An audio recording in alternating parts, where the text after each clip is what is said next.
Dans cette deuxième vidéo sur la loi de Lenz, on va cette fois-ci approcher le pôle sud d'un aimant de la bobine. Donc, nous avons dit que le déplacement de l'aimant va engendrer dans la bobine un courant et ce courant va créer un champ magnétique dans la bobine, donc elle va devenir un électroaimant, de telle sorte qu'elle va, par ce champ magnétique, s'opposer à l'arrivée de la face nord, de la face sud, pardon, de cet aimant. Donc, comment elle va s'opposer au fait que l'aimant s'approche? Eh bien, elle va le repousser en créant ici une face sud. Donc, encore une fois, cette fois-ci, nous allons mettre le pouce de notre main gauche vers la gauche et puis les doigts vont donner le sens de circulation des électrons. Donc, les électrons vont descendre ici, comme ceci, dans la bobine. Donc, s'ils arrivent et ils descendent comme ça veut dire qu'ils arrivent de ce côté-ci. Donc,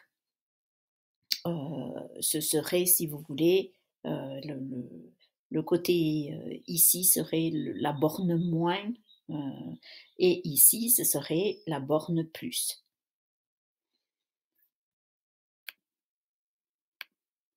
Maintenant, si on retire l'aimant de la bobine, on s'attend donc à ce que le courant circule en sens inverse, et c'est bien ce qui se passe. Donc, la bobine, ou plutôt le courant induit dans la bobine, va faire en sorte qu'elle va devenir un électroaimant et elle va s'opposer au fait que la face sud se déplace vers la droite, s'éloigne de la bobine.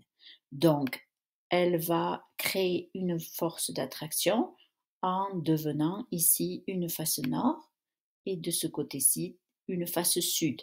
Donc cette fois-ci, je prends toujours ma main gauche, le pouce va être dirigé vers la droite et donc les doigts de la main vont donner le sens de circulation des électrons qui vont donc circuler selon la flèche que je viens de tracer.